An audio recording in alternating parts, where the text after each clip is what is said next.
O Senhor esteja convosco. Ele está no meio de nós. Proclamação do Evangelho de Jesus Cristo, segundo Mateus. Glória a vós, Senhor.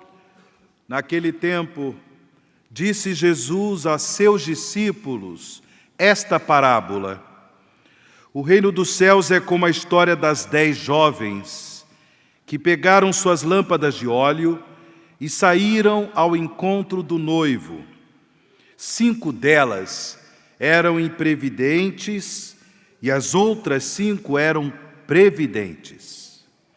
As imprevidentes pegaram as suas lâmpadas, mas não levaram óleo consigo. As previdentes, porém, levaram vasilhas com óleo junto com as lâmpadas. O noivo estava demorando, e todas elas acabaram cochilando e dormindo. No meio da noite, ouviu-se um grito: o noivo está chegando, ide ao seu encontro.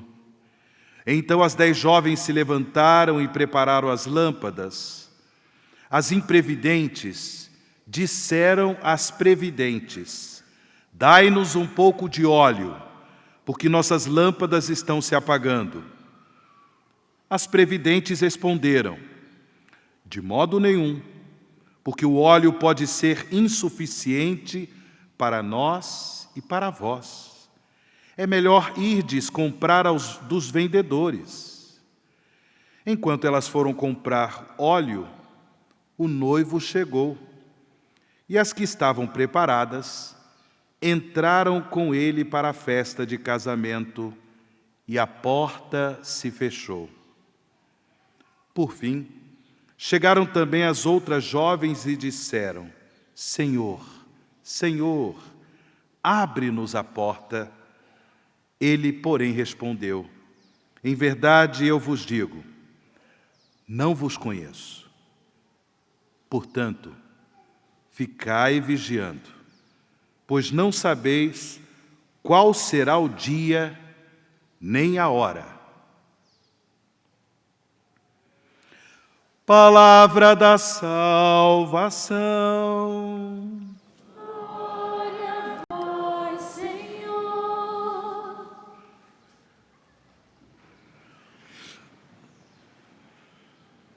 Caríssimos irmãos e irmãs em Cristo Jesus,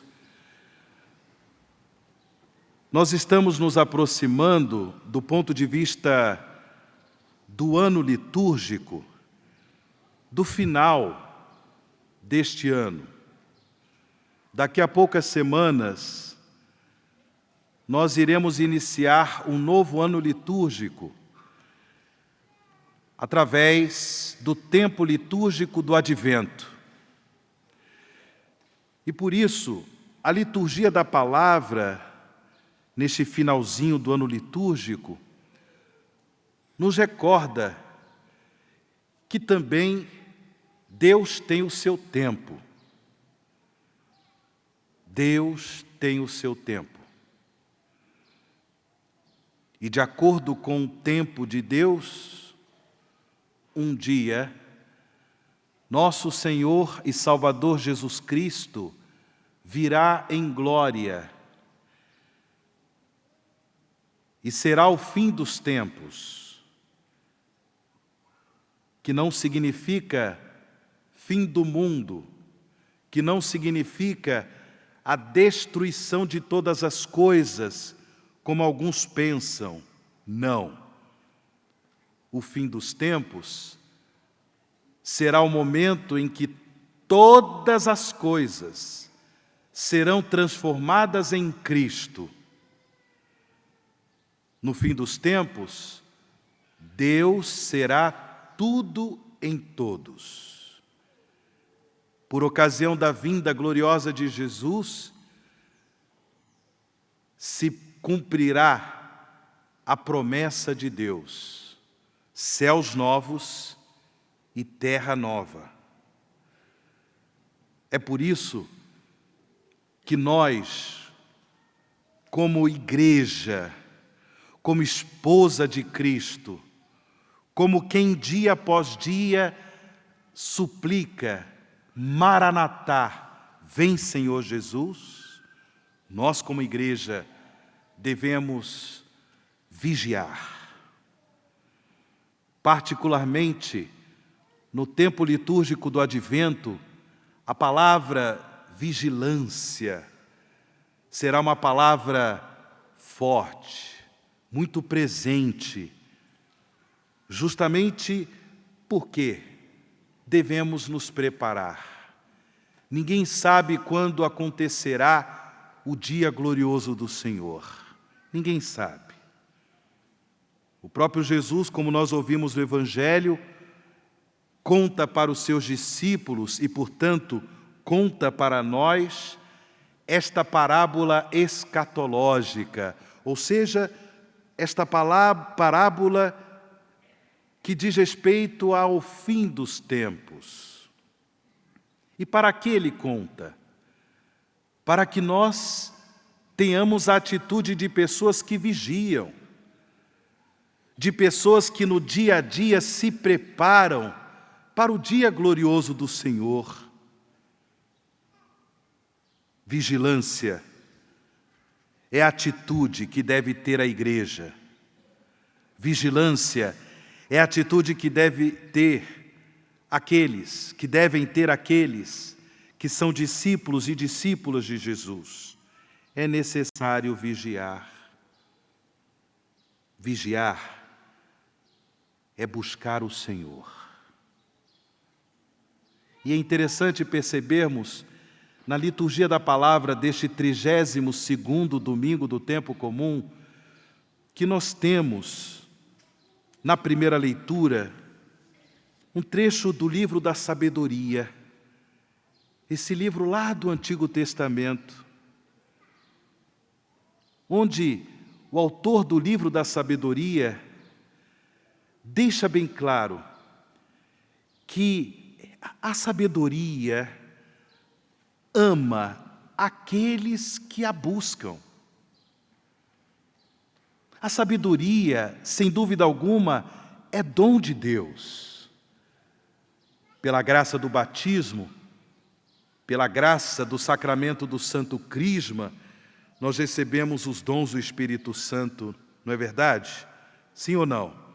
E dentre os dons do Espírito Santo, um deles é o dom da sabedoria. É interessante percebermos que o verbo saber tem a mesma raiz do substantivo sabor. Sabor. Saber, sabor. Saber. Deixar-se conduzir pelo dom da sabedoria significa saborear Deus no seu dia a dia.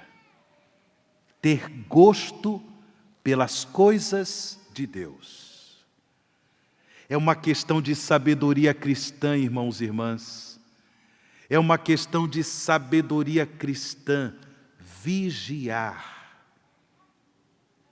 Quem não vigia?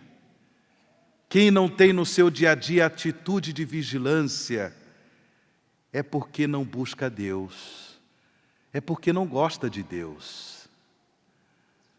Vive a sua vida indiferente a Deus, enquanto que o sábio saboreia Deus no seu dia a dia, cultiva a comunhão de amor com Deus, busca no seu dia a dia a oração, busca no seu dia a dia comungar Deus através dos sacramentos da igreja, particularmente o sacramento da Eucaristia, que nós estamos celebrando neste momento. Quem é sábio, quem tem a atitude de vigilância, busca no seu dia a dia testemunhar a fé por uma vida comprometida com os mandamentos de Deus, sobretudo o mandamento do amor. Nesse contexto, Jesus conta para nós essa parábola, que é uma parábola nupcial. Uma parábola através da qual ele fala da sua obra redentora, nova e eterna aliança, que ele estabeleceu em sua Páscoa de morte e ressurreição. Graça que Jesus nos concedeu pelo mistério de sua Páscoa. Aqueles que são sábios buscam no seu dia a dia viver com fidelidade o dom dessa aliança de amor com Deus. Aliança de amor com Jesus. E nesse contexto, Jesus fala de 10 jovens, 5 previdentes e 5 imprevidentes. Podemos trocar a palavra previdentes também pela palavra sábias. 5 eram sábias. Essas 5 jovens sábias, elas, justamente porque eram previdentes, tinham a certeza que, na nossa vida, imprevistos acontecem. E por causa dos imprevistos, elas se prepararam. Não apenas levaram consigo a lâmpada, mas levaram óleo de reserva. Óleo de reserva. Mas as imprevidentes não eram prudentes e, portanto, não eram sábias. Não contavam com o imprevisto. O noivo demorou. O noivo demorou. Essas 10 jovens eram amigas da noiva e tinham como função, por ocasião da chegada do noivo, recebê-lo, acolhê-lo e conduzir o noivo para as núpcias. Mas as 5 imprevidentes não contaram com o imprevisto. Na nossa vida, irmãos e irmãs, quantos imprevistos acontecem? A vida nem sempre é vivida de acordo como nós queremos. Acontecem situações, sejam elas boas, sejam elas más, que nós não prevíamos. É verdade ou não é? E aqui entra a nossa atitude de discípulos e discípulas de Cristo. Homens e mulheres sábios, que têm atitude de vigilância,